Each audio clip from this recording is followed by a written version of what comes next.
Waalaikumsalam.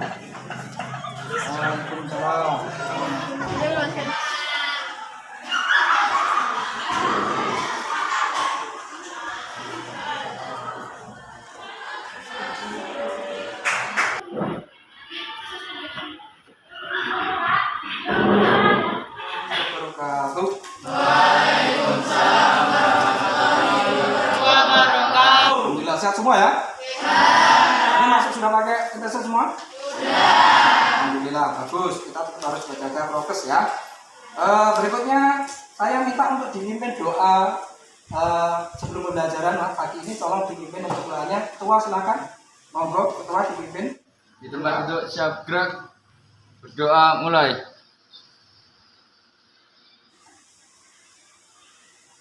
Doa selesai. Alhamdulillah ya. Semoga kegiatan ini lancar dan dibarokahi untuk kita semua ya. Allahumma amin. Berikutnya sebelum saya absen saya ingin memperkenalkan diri nama saya ya. Bahwa pada hari ini hari apa? Senin tanggal 13 September 2021 saya masih tercatat sebagai salah satu mahasiswa PPG di Quincy Samarinda ya. Itu ujian saya. Ini saya print out ya, untuk menghindari kalau nanti ada yang jatuh atau hilang. Ini ya tercatat, kalian sebagai saksi ya. Kelihatan semua ya. Ini ujian saya atas nama Zainal Arifin, NIM-nya 21113000263. Oke, ini untuk pengenalan diri saya. Berikutnya saya ingin absen kalian sebelum apresiasi untuk kegiatan nanti ya. Saya pengen tanya ini ya untuk pertegas karena berkaitan dengan penelitian sebelumnya tentang PPR. Ini kelas 10. Terus kelas 10 A dan B ya yang saya ambil ya, sekitar 41 siswa ya. Ini saya absen, semoga hadir semua. Hadir semua ya nih? Alhamdulillah. Untuk memastikan saya absen untuk pasar dulu ya. Ada Ahmad dari Suratul Fadilah ada? Fania ada? Oke, bagus. Ya, yang kalian ya. Oke, berikutnya ada. Hadir. Oke, bagus dok. Sehat dok? Alhamdulillah sehat Pak. Oke, bagus. Sempat dijemur ibunya ya? Iya. Alhamdulillah. Biasaan tiap hari. Bismillahirrahmanirrahim. Bismillahi badana walhamduli rabbina wassalatu wassalam linnabi habibina ya Allah ya Rabbana anta maqsuduna ridhoka madlubuna dunyana wa ukhrana ya Rahmanu ya Rahim ya Muhyi ya Mubdi'u ya Mu'idu ya Mujib ya Majidu ya Wahid ya Ahadu ya Somad ya Qadir ya Muqtadir ya Muqaddim ya Muakhir ya Ghaniyu ya Mughni ya Mani'u ya Dhar ya Nafi'u ya Nur ya Hadi ya Badi'u ya Baqi ya Warisu ya Rashidu ya Sabur Azza Jalla Dzikruhu bi asma'ikal husna ifir lana dunubana. Akan belajar di ruang apa nih? Multimedia. Ini dipakai oleh Dr. Guru. Ini kegiatannya. Ini salah satu kegiatan multimedianya. Kita harus berkenal bersama-sama ya. Untuk berikutnya kita akan bahas bab keotentikan Al-Quran. Nih kalian bisa perhatikan di situ ya. Kelihatan nggak? Ya, keotentikan.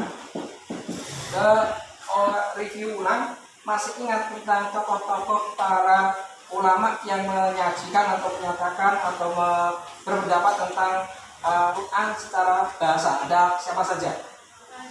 Al-Yani, terus Asy-Syafi'i, Al-Farah, terus ada nama-nama Al-Quran. Masih ingat anak laki-laki nama-nama Al-Quran apa saja? Satu, ada Al-Quran Mujaddal atau kemudian peringatan ya. Kemudian Al-Qur'an. Terus ada lagi apa?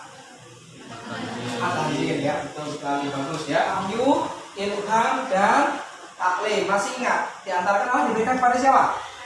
Nabi dan Rasul. Kalau untuk ilham kepada orang-orang yang soleh, ya orang-orang yang tadi hari ini detailnya tentang keotentikan Al-Quran ya. Ini kaitannya tentang ilham tadi, tentang wahyu, kemudian tentang mukjizat ya. Kalau mukjizat itu masih ingat mukjizatnya beberapa Nabi dan Rasul. Salah satunya kalau mukjizatnya Nabi Muhammad itu apa yang paling terbesar? Al-Quran ya. Nah kalian bisa lihat di laptop masing-masing ya, laptop masing-masing atau di proyektor langsung yang paling dekat sini ya. Perhatikan tujuan daripada murid dapat menjelaskan bukti keotentikan Al-Quran. Murid dapat membuktikan keotentikan Al-Quran ditinjau dari segi keunikan redaksinya, terus nanti ada kemujizatannya dan juga dari sejarahnya ya. Terus murid dapat menunjukkan contoh keotentikan Al-Quran ini yang akan kita bahas nanti ya. Paham ya? Kemudian kompetensi dasarnya berikut ya. Menghayati keotentikan Al-Quran, mengamalkan sikap jujur sebagaimana cerminan pemahamannya ya, menganalisis bukti keotentikan Al-Quran, menyajikan contoh-contoh daripada keotentikan Al-Quran. Ini tujuan pembelajaran yang akan kita pelajari. Di zamannya keemasan apa? Para pesair, wahyu yang turun pada Rasulullah ini dikira sebuah syair juga. Tapi Allah menantang bagi orang-orang yang ragu tentang Al-Quran untuk membuat keseluruhan kalau sanggup ya pada surat Yunus bahwa silahkan membuat hanya satu surat ya, ternyata nggak ada yang mampu. Itulah kelebihan daripada Al-Quran, keotentikan Al-Quran. Dari penjelasan saya barusan ada beberapa yang harus kalian pahami ya. Dengan sekilas inti kesimpulan dari saya tadi adalah keotentikan Al-Quran ini adalah sejak mulai Al-Quran itu diturunkan kepada Nabi Muhammad SAW ya, itu sampai akhir zaman nanti akan terjaga. Mulai siapa? Para penghafid Al-Quran. Saya doakan kalian termasuk seorang yang ahli Quran dan penghafid Quran semua ya. Nah, selanjutnya dari sini saya ingin menanyakan kalian, apakah dari ini semua yang saya jelaskan tadi ada yang ingin tanya atau kurang paham? Ya, siapa? Diri ya? Ada lagi? Kamu siapa? Ya, silakan. Al-Quran dimusahkan, kan Al-Quran dimusahkan. Ya, betul. Tapi sejak kapan Al-Quran itu dijadikan satu? Baik, oke. Pertanyaan bagus ya. Ada yang lagi? Kalau enggak langsung saya jawab ya. Al-Quran itu di murniannya sudah terjaga ya. Waktu itu Rasulullah memanggil para sahabat yang ahli dalam menulis ya, seperti Zaid bin Sabit, Ali bin Abi Thalib itu menjadi tim untuk menulis ketika wahyu pertama kali turun. Selanjutnya ketika Rasulullah wafat ini tetap terjaga. Melalui siapa? Khulafaur Rasyidin, terutama melalui melalui Abu Bakar Siddiq. Namun sebenarnya Abu Bakar ini belum siap ya, yang tadi nggak mau karena ketika Rasulullah nggak ada ya, nggak ada pembukuan dan sebagainya. Namun karena pada waktu perang salah satu perang Hamad itu ada sekitar 70 sahabat yang meninggal, sehingga usulan dari Umar bin Khattab agar tidak terjadi kehilangan apa ini menjaga kebenarannya. Maka usulannya adalah Umar Abu Bakar Siddiq mengumpulkan para sahabat tadi yang sebagai sekretaris pada zamannya Rasulullah ketika masih hidup untuk menyatukan lembaran-lembaran itu tadi. Tapi pada penyatuan lembaran-lembaran ini tadi belum jelas, maksudnya belum jelas, masih ada beberapa yang belum tertata dari segi bahasanya, dari mungkin harokatnya, belum dikasih dan sebagainya. Ya. urutan daripada ayat-ayat dan suratnya ya itu masih belum tertata ya, sehingga pada zamannya Utsman bin Affan, Khalifah Utsman bin Affan itu ada beberapa pendapat di berbagai wilayah karena umat Islam kan meluas ya. Misalkan di Jawa itu ada Jawa Tengah, Jawa Timur, Jawa Barat, kan sama Jawanya tapi bahasnya berbeda logatnya gitu. Nah itu artinya biar tidak terjadi kesalahpahaman dan kekeliruan, maka pada zamannya Utsman bin Affan ini disatukan. Al-Quran itu dikumpulkan jadi buku, jadi mushaf yang namanya disebut namanya mushafus. Ya, paham ya? Kalau ada pertanyaan kita kasih namanya KPD ya untuk dikerjakan ya. Siap? Ya. Moga Ustazah dibagikan KPD-nya ya. Nanti dikerjakan, namun ini saya minta dibuat kelompok seperti sebelumnya dan sesuai dengan gambaran dari saya seperti yang ada di layar ya, atau di apa namanya ini di komputer kalian, nanti buat konsep map seperti sebelumnya ya. Yang kurang jelas bisa dipakai ini headsetnya ya, dengarkan video pembelajarannya di situ. Itu adalah video saya, pembelajaran saya, tapi saya sekilas mengungkapkan biar detailnya adalah saya bisa lihat di video. Nanti bisa kerjasama saling koordinasi dengan temannya ya dari kelompoknya. Oke, monggo Ustazah dibagi langsung bentuk kelompoknya juga sekalian nanti. Oke, silahkan semuanya dibagi.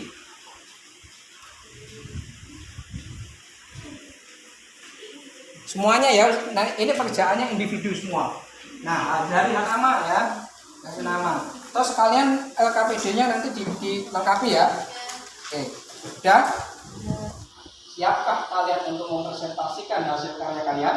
Siap. Siapa yang siap untuk presentasi? 1, 2, 3, 4, 5. Semuanya siap. Oke, baik. Oke, saya pengen kamu saja. Ya, silakan. Assalamualaikum warahmatullahi wabarakatuh. Waalaikumsalam warahmatullahi wabarakatuh. Nama saya Akasul Asida. Saya akan menjelaskan peta konsep yang saya buat dan saya ambil dari tatanan Al-Quran. Orang-orang yang menata Al-Quran akan diatur untuk 1. Membuat semisalnya secara keseluruhan Quran surat Al-Baqarah ayat 88.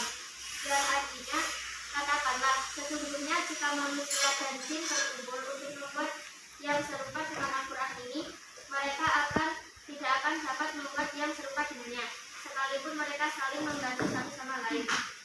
Nomor 2, membuat semisal 10 surat Quran surat Hud ayat 33. Nomor 3, membuat semisal 1 surah Al-Baqarah ayat 2 yang artinya, dan kamu meragukan Al-Quran yang kami turunkan kepada hamba kami Muhammad, maka buatlah 1 surah semisal dengannya dan ajaklah penolong-penolongmu selain Allah, jika kamu orang-orang yang benar. Dan surat Yunus ayat 38 yang artinya, apakah bahkan mereka mengatakan dia Muhammad yang telah membuat buatnya, katakanlah, buatlah sebuah surat yang semisal dengan surah Al-Quran, dan ajaklah siapa saja di antara kamu orang yang mampu membuatnya selain Allah, jika kamu orang-orang yang benar. Oke, bagus. Oke, untuk nomor tegas ini, apa mungkin ada yang ingin menanggapi? Silakan dari Anda ini. Adakah yang menanggapi? Silakan. Ya, silakan. Tolong dipertegas dengan dalil pada Al-Quran surat Al-Baqarah ayat 88. Meminta untuk dipertegas sebuah dalil. Dibacakan ya? Oke, silakan. Dipertegas ini untuk dalilnya ya, tanggapan dari saudara kita dari temannya ya, silakan.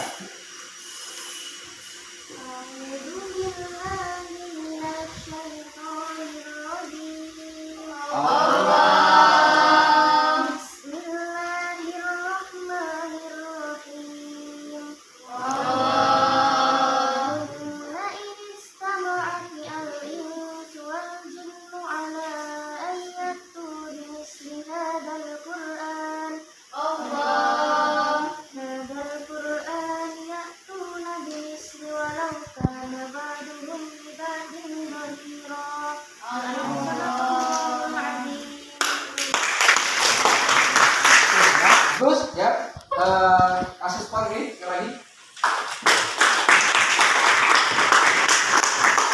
kasih. Berikutnya saya pengen lebih memperjelas dari beberapa yang berpendapat tadi. Ini kelima ya. Untuk yang kelima, silakan ada yang pengen presentasi lagi. Oh, silakan. Ada yang presentasi? Silakan. Ada? Oh, masih ada lagi. Yang kelima, saya minta yang paling belakang. Pokoknya siapa ini? Yang paling belakang ini silakan. Nah, kamu coba perhatikan.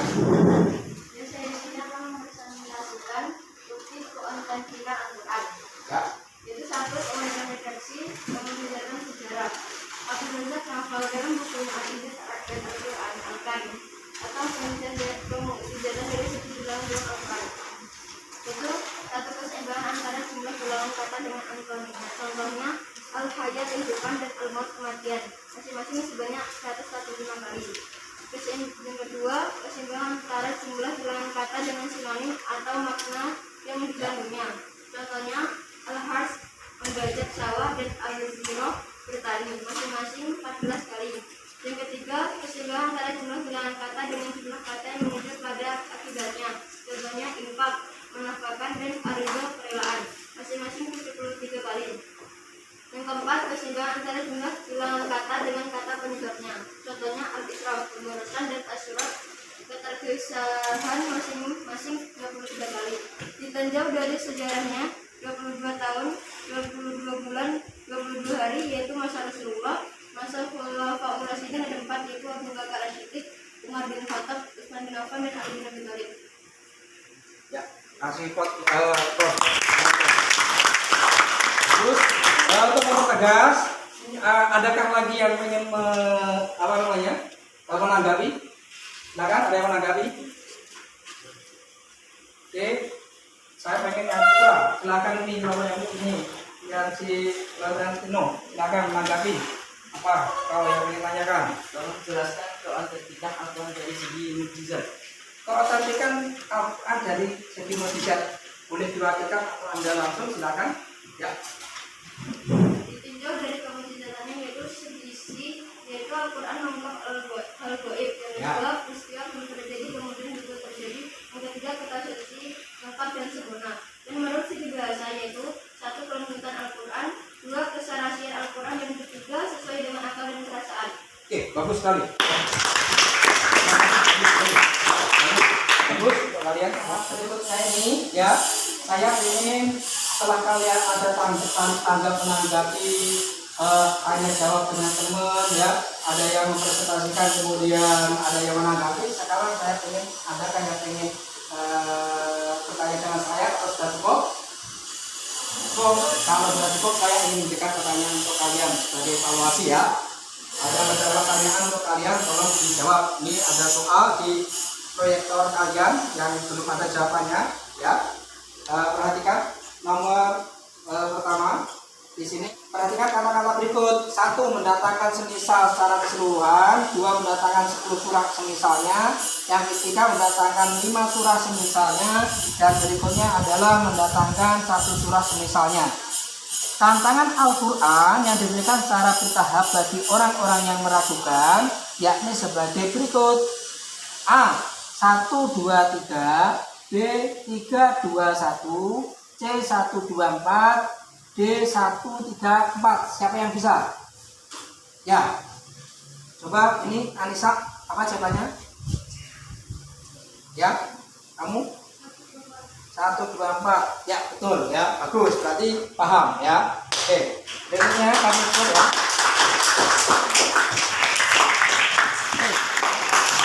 Bagus ya. Oke, untuk berikutnya saya pengen hasil ini disimpulkan, dan saya ingin aktifkan dari kalian untuk menyimpulkan dari hasil ini. Siapa yang siap untuk menyimpulkan dari semua materi yang ada, ya? Namun untuk ini kesimpulan dari semua materi tadi. Ya, siapa? Siapa yang siap memberikan kesimpulan? Siapa yang siap memberikan kesimpulan? Ini saya pengen ngetes yang belakang-belakang ini, paham nggak ini? Nah ini kau, ya belakang ya ini, ya coba. Ya, kamu. Al-Quran. Dan membuat tulisannya secara gambaran yang sudah dijelaskan dalam Quran surat Al-Isra ayat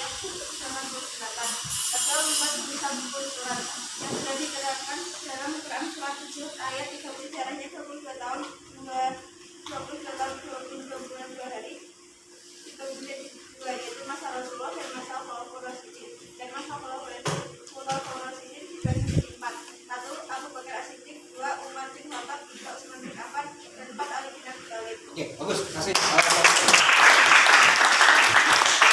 Bagus, baru. Oke, terima kasih, bagus. Untuk berikutnya tahap ini sebelumnya saya ingin tanya ini ya. Sudah paham semua? Semua? Nah, untuk metode yang saya berikan apakah lebih mudah? Ya, lebih mudah untuk dipahami materi-materinya? Ya, nanti bisa dipakai untuk materi pelajaran yang lain ya.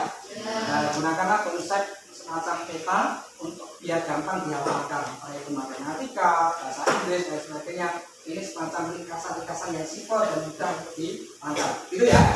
Paham ya? Oke, sedikit saya simpulkan bahwa tentang konten ini masih ada kaitannya tentang kemarin materi yang kita pelajari.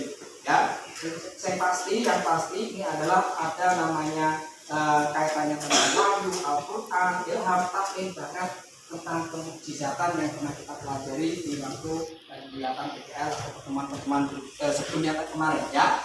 Ya, intinya adalah dari saya menyimpulkan yang terakhir adalah Al-Quran ini dari mulai awal mula ya diturunkan sampai akhir zaman akan tetap terjaga.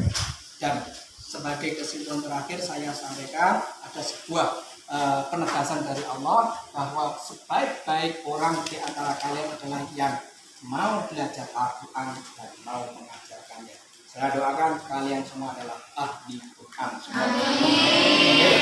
Itu kesimpulan dari saya. Dan nanti untuk lebih lanjutnya, tolong ini Ustazah dikumpulkan tugas tadi. Kemudian nanti saya kasih LKPD yang dari saya. Namun sebenarnya kalian saya tanya, apakah kalian juga sudah punya LKPD atau semacam LKS dari sekolahan? Nah, ini saya nanti tugas dari saya LKPD-nya berbeda ya, tapi sedikit ada kemiripan nanti sebagainya. Tugas yang tadi tolong dikumpulkan Ustazah ya. Oke, bagus, terima kasih ya. Nanti lagi, ini dibagikan lagi berbeda ya.